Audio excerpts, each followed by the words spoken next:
Assalamualaikum warahmatullahi wabarakatuh. Perkenalkan, nama saya Sri Vivit Wahyuni dengan NIM 190510601007 untuk memenuhi syarat tugas, yaitu rancangan percobaan keteknikan. Saya akan menjelaskan sedikit tentang analisis korelasi. Dosen pengampu sendiri adalah Bapak Bambang Soekarno Putra, STP MSc. Pertama itu ada konsep, di mana konsep adalah metode analisis terhadap data, tidak hanya yang terdiri dari satu karakteristik saja. Kedua itu banyak persoalan atau fenomena yang meliputi lebih dari sebuah variabel. Berat orang dewasa sampai taraf tertentu bergantung pada tinggi badannya. Keterampilan melempar ke target tergantung pada koordinasi mata tangan. Hasil produksi padi bergantung jumlah pupuk. Kemudian dirasa perlu mempelajari analisis data yang terdiri dari banyak variabel dan bagaimana mereka berhubungan. Itulah penyebab kita harus mempelajari tentang analisis korelasi. Kemudian konsep lanjutannya, analisis korelasi ini merupakan status studi yang membahas tentang derajat atau seberapa kuat hubungan antara dua variabel atau lebih. Kemudian ukuran derajat berhubungan disebut koefisien korelasi. Koefisien korelasi sendiri merupakan angka yang menunjukkan arah dan kuat hubungan antara dua variabel atau lebih. Kemudian untuk arah hubungan, arah dinyatakan dalam bentuk hubungan positif atau negatif.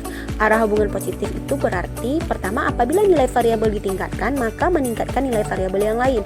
Sedangkan apabila nilai variabel diturunkan maka akan menurunkan nilai variabel yang lain. Sedangkan arah hubungan negatif itu berarti apabila nilai variabel ditingkatkan maka akan menurunkan nilai variabel yang lain.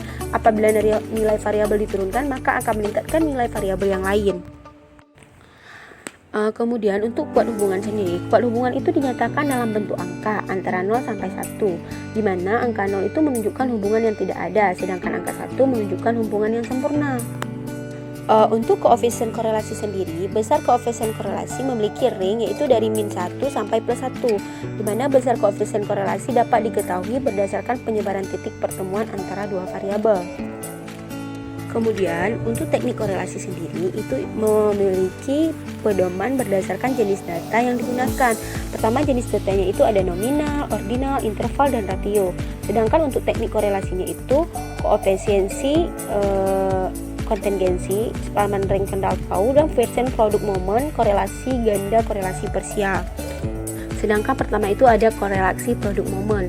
Untuk keperluan perhitungan koefisien korelasi atau R berdasarkan kesekumpulan data, itu ada X, Y berukuran N dapat digunakan rumus. Ini ada rumusnya tercantum pada slide.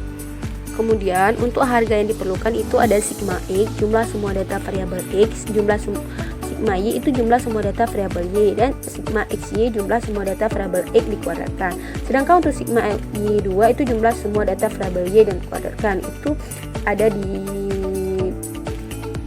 slide. Dan untuk koreksi produk moment, nilai deviasinya itu untuk keperluan perhitungan koefisien korelasi berdasarkan sekumpulan data XY berukuran N.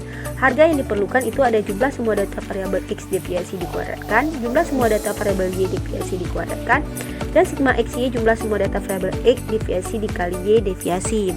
Kemudian itu ada korelasi tata jendang atau Spearman rank. Di sini disebut juga rank order atau correlation atau rank difference correlation.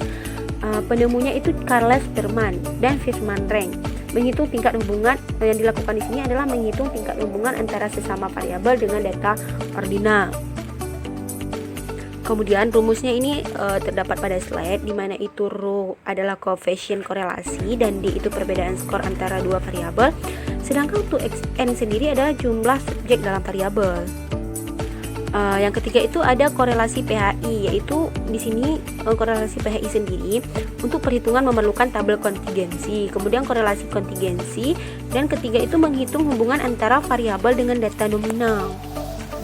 Kemudian itu ada korelasi poin biserial, yaitu menghitung tingkat hubungan variabel berdata nominal bersifat dikotomi atau X dengan variabel berdata skala interval Y.